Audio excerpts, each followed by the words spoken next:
Americans, we all know about the Civil War. What we don't know readily is about Jefferson Davis, the President of the Confederate States of America. We know that he held that position, but we don't learn much more about him in school. This speech is an educational one. I had never really thought about Jefferson Davis and how he became president of that fallen Union. But my daughter was reading a book titled The Bloody Crimes. It was about the death of Abraham Lincoln and the manhunt for Jefferson Davis. And this book got me thinking.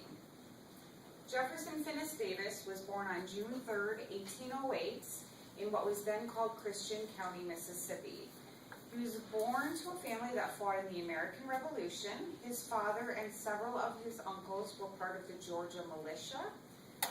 As you can imagine, there was a great deal of patriotic pride in his family. He was even named after Thomas Jefferson. To continue their patriotic duty, his older brothers fought in the War of 1812. His early education was at Transylvania University, and at the age of 16, he was appointed by President Monroe to West Point, where he graduated at the age of 20 in 1828. He immediately assumed a post in the military where he moved up the ranks rather quickly. This was also where he met his wife, Verena, who was the daughter of his former commanding officer, Zachary Taylor. All right, we'll do the pictures afterwards because I just killed it. His first public appearance was in 1843 during the gubernatorial canvass. But prior to that, he had met his wife, and there was a few sites that refer to the scandal of their marriage. As he met her, they got married. He immediately resigned his post in the military on June 30th of 1835 at the age of 27. They were married at her aunt's home and immediately moved back to Mississippi, where he started up life as a southern cotton farmer. And during this time, he studied a great deal to begin life in a public way. And that's how he got involved with the gubernatorial canvass, which is basically a speech for the governor at the time. And after that, he was a much demanded speaker in the political arena, leading to his post as representative in the U.S. Congress until his resignation to participate in the Mexican War of 1846. He is noted for several key victories that helped ensure victory in that war. And upon completion of his duty, the current president tried to give him the rank of brigadier general, which he turned down. The governor of his state of Mississippi placed him in a vacant Senate seat where he resumed his life in politics on December 5th of 1847. He was re-elected to that seat, and he remained until resigning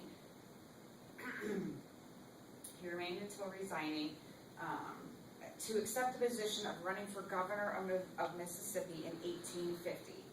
He lost that race by less than 1,000 votes. The then residing President Pierce appointed him to the position of Secretary of War. He was remembered as a person with characteristic energy and ability. Interestingly, Mr. Davis was not a proponent of secession, stating time and time again that he was an officer of the Union, put in a position to represent the people that elected him, and to do otherwise would be wrong. He was in favor of the Texas annexation originally, and was later known to make several compromises in an attempt to preserve the Union. At one point, actually polling his state of Mississippi, attempting to quell the growing secession thoughts.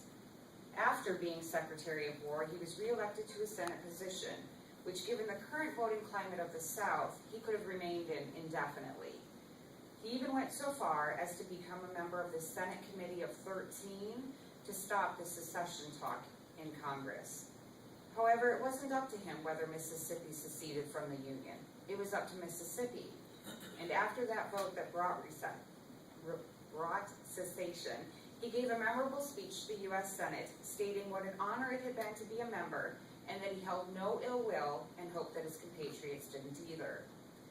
He originally turned down the position of President of the Confederate States, later accepting for unknown reasons. He was considered to be an excellent leader. Getting a country moving from the ground up can't be easy. After the Civil War was over, it was noted that he kept a tight ship. He had been doing an excellent job putting together a country with little manufacturing, mainly agriculture and bottled up export opportunities. At the end of the war, there is thought that he was attempting to move his cabinet or top tier of government to an allied country such as England or France to regain confidence and start again. However, there is not a great deal of information to find on these thoughts. At the time of his arrest, Mr. Davis was traveling, at times with his wife Irina, trying to stay ahead of the Union military that was seeking him for capture. He was arrested by the Michigan militia early in the morning. His wife had asked him to wear her shawl. As it was cold, he was stepping outside when he was caught. This led to the later caricatures showing him dressed in women's wear, and I have pictures of those. He was held for a time and eventually set free. Perhaps his prior service to the Union helped. It's not clear exactly why he was simply let go. He finished out his life, passing away in New Orleans at the age of 81. He is currently buried in Hollywood Cemetery. He did live long enough to see grandchildren, which I consider a blessing. He was considered the enemy for 4 years, and after the assassination of President Lincoln, it's surprising to know they didn't hold him responsible for that fate. I do believe that if the South had to pick another person to lead the newborn government, they would have failed sooner. Jefferson Davis seemed to be an interesting man and has had his position confused with his personality. He seemed genuinely a representative of the people, as we all wish our current government officials could try to be. He was even considered at one point for presidency of the Union prior to the Civil War. This, to me, was an educational experience to learn more about someone maligned in history that was merely a man.